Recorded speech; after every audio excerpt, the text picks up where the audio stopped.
Solar Jio' engineering অথবা solar radiation modification চমুকৈ SRM এই বিষয়ৰ ওপৰত চমুকৈ আজি কথা পাতিম। আপুনি কেতিয়াবা টাৰ্মকেইটা শুনিছেনে? SRM কি, কিনো সোলাৰ জিঅ' ইঞ্জিনিয়াৰিং? যদি নাজানে এই বিষয়ে আপুনি অকণমান চাই ল'ব পাৰে। মই সৰু আভাস এটা দিবলৈ চেষ্টা কৰিম। তাৰ আগত এটা প্ৰশ্ন, যোৱা কেইমাহমানত আপুনি অসমতেই বা ভাৰতবৰ্ষত বতৰৰ পৰিৱৰ্তনবিলাক মন কৰিছেনে? আগৰ পৰাই বাৰু সলনি হৈ আহিছে বতৰ, গ্ল'বেল ৱাৰ্মিঙৰ কাৰণে কিবাৰ কাৰণে, কিন্তু হঠাৎ আমি দেখিছোঁ আগতীয়াকৈ বৰষুণ আহিছে। এইবাৰ ভালেখিনি আগতীয়াকৈ,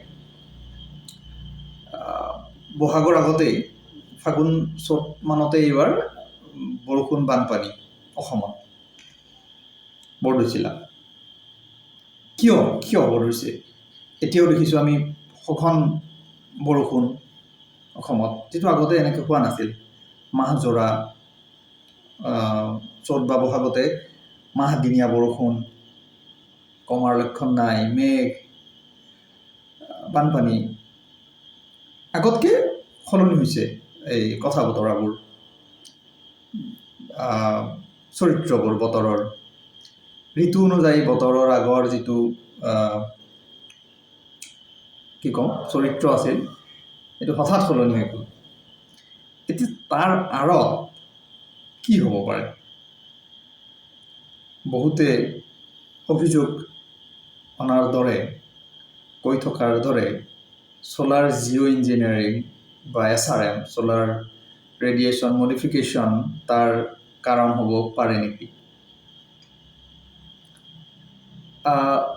যদিও আনুষ্ঠানিকভাৱে এয়া ভাৰতত হোৱা নাই কাৰ্যকৰী SRM, কিন্তু কিবা কাৰণত আমি গম নোপোৱাকৈ তাৰ আৰম্ভণি হৈছে বা পৰীক্ষামূলক কিবা কাম হৈছে নেকি, সেয়াও এটা সন্দেহৰ বিষয়।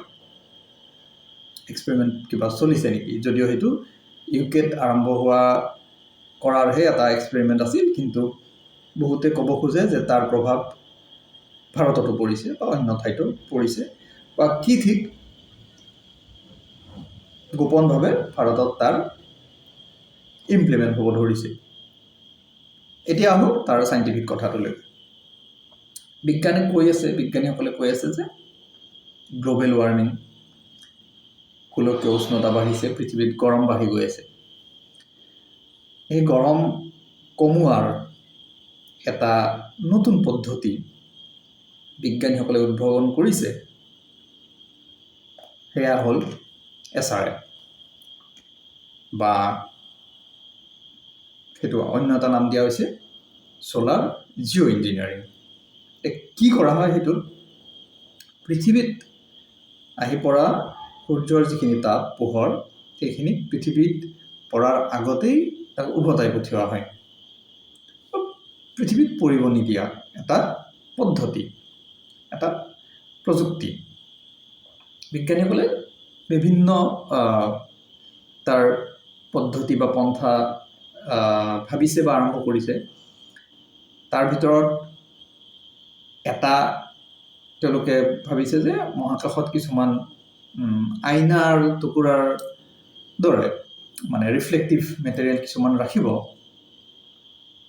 সূৰ্যৰ পোহৰ প্ৰতিফলন কৰাই ঘূৰাই পঠিয়াব পৰাকৈ। সেইটো এটা।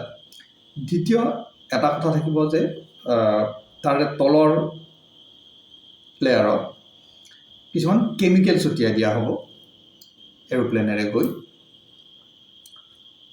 যিটোৱে আমাৰ আকাশখন ঢাকি ৰাখিব আৰু সূৰ্যৰ তাপ, সূৰ্যৰ পোহৰ আহি পৃথিৱীত নপৰাকৈ ৰাখিব পাৰিব।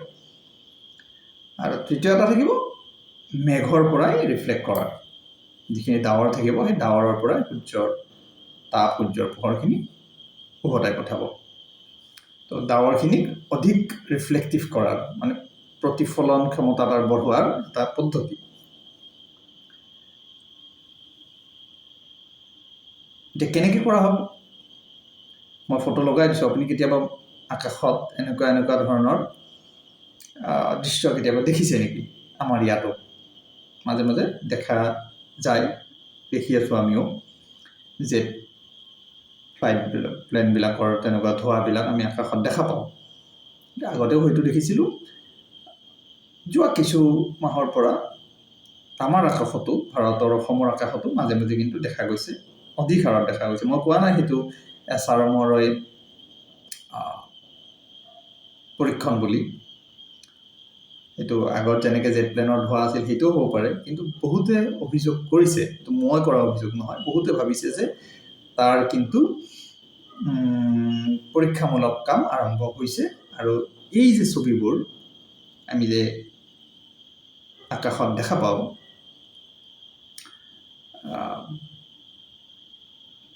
কিছুমান যানেৰে, ফ্লাইট বা জেট ফ্লাইট আদিৰে ধোঁৱাৰ দৰে এটা দৃশ্য, একজেক্টলি সেইটোৱে কৰা হয় যে কিছুমান এৰোপ্লেনেৰে সেই কেমিকেলবোৰ আকাশত ছটিয়াই দিয়া হয়।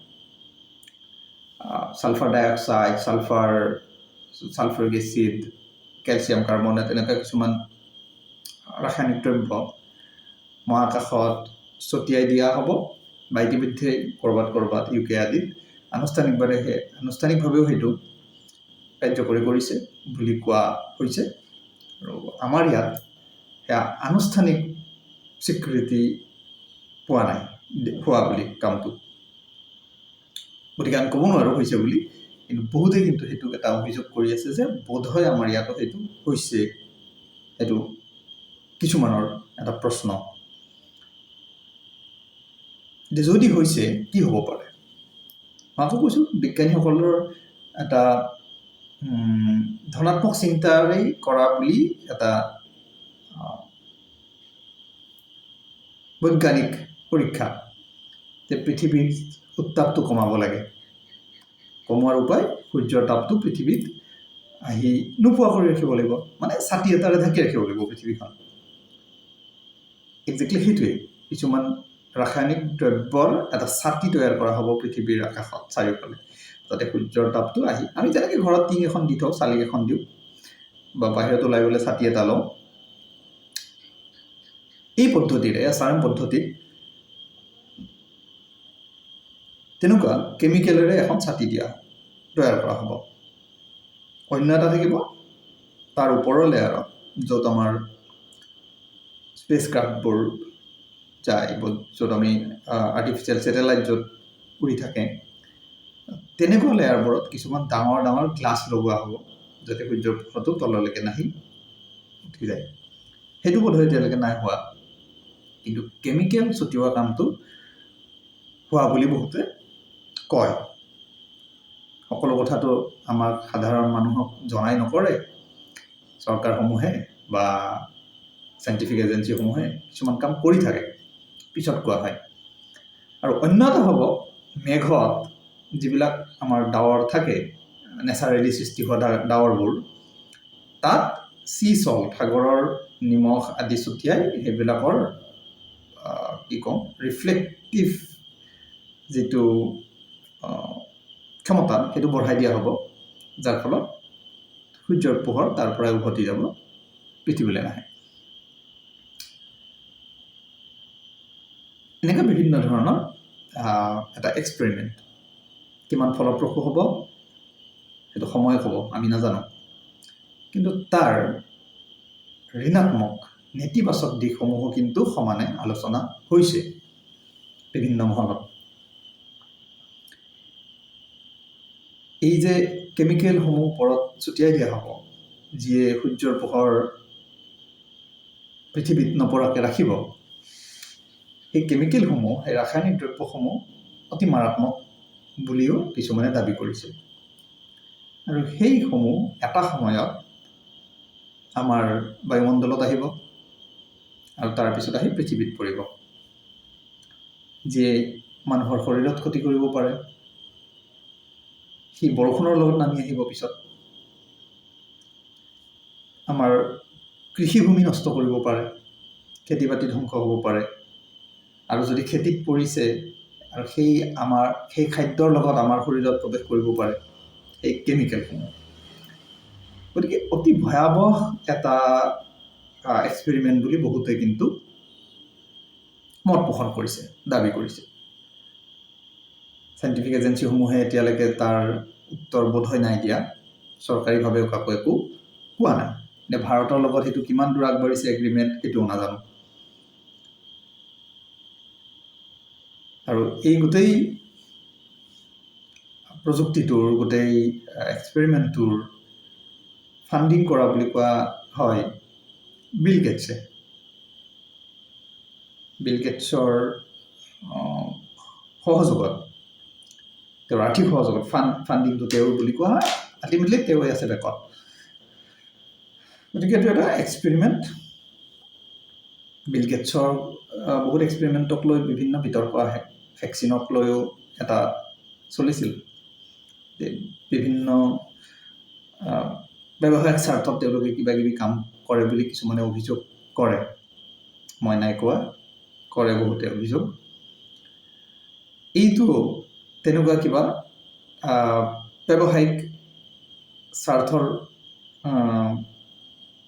আঁৰত ৰাখি পেলাই কৰা কিবা কাম নে সঁচাকৈ মানুহক, পৃথিৱীৰ মানৱ জাতিক সহায় কৰিব খোজা কিবা এটা বৈজ্ঞানিক সম্পৰীক্ষা, সেইটো বাৰু এতিয়াই কোৱা টান।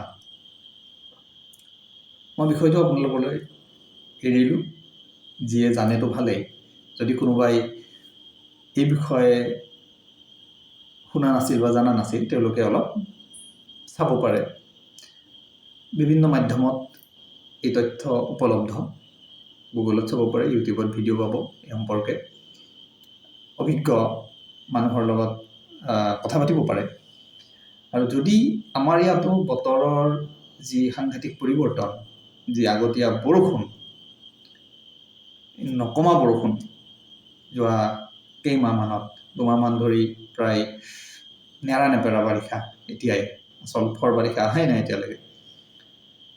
কিবা কাৰণত সেইটো SRMৰ এটা এফেক্ট নেকি? আৰু আকাশত দেখি থকা এনেকুৱা দৃশ্যবোৰ সঁচাকৈ জেট প্লেনৰ ধোৱা নে সেই কেমিকেল ছটিয়াই দিয়া দৃশ্য, আমি সেইটো নাজানো। কিন্তু এই যে এক্সপেৰিমেণ্টটো চাইণ্টিফিকভাৱেই তেওঁলোকে প্ৰকাশ কৰিছে 3টা ষ্টেজ, তাৰ ভিতৰত এটা কিন্তু এনেকুৱা কেমিকেল ছটিয়াই দিয়া হ'ব বা হৈছে ক'ৰবাত। গতিকে তথ্যটো ভুল, ফেক নিউজ নহয়, ভুল তথ্য নহয়, শুদ্ধ তথ্য। ক'ত ক'ত হৈছে, আমাৰ ইয়াতো হৈছে নেকি, সেইটো কিন্তু এতিয়ালৈকে স্পষ্ট নহয়, আনুষ্ঠানিকভাৱে হোৱা নাই। গোপন এক্সপেৰিমেণ্ট কিবা হৈছে যদি আমি সেইটো নাজানো। কিন্তু বতৰৰ লক্ষণসমূহে কিন্তু ক'ৰবাত সেই প্ৰশ্নবোধক চিনটো আনিছে যে আমাৰ ইয়াতো SRM বা ছ'লাৰ জিঅ' ইঞ্জিনিয়াৰিং আৰম্ভ কৰা হ'ল নেকি। চৰকাৰে জানিব, বিজ্ঞানীসকলে জানিব। কিছুমান কাম গোপনে কৰা হয় আমাৰ পৰা, গতিকে হয়তো আমাক সেই বিষয়ে উত্তৰ নিদিব।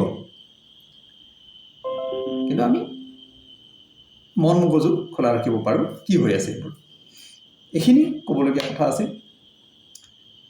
আপোনালোকৰ যদি এই বিষয়ে কিবা তথ্য জ্ঞান আছে জনাব পাৰে। হৃদয়ংগমৰ এই সময়খিনি আপোনালোকৰ লগত শ্বেয়াৰ কৰিলোঁ এই বিষয়খিনি। ধন্যবাদ যিয়ে চাইছে ভিডিঅ'টো, যিয়ে আমাৰ লগত এই যাত্ৰাত সহযোগী হৈ আছে, তেওঁলোকলৈ আমাৰ কৃতজ্ঞতা।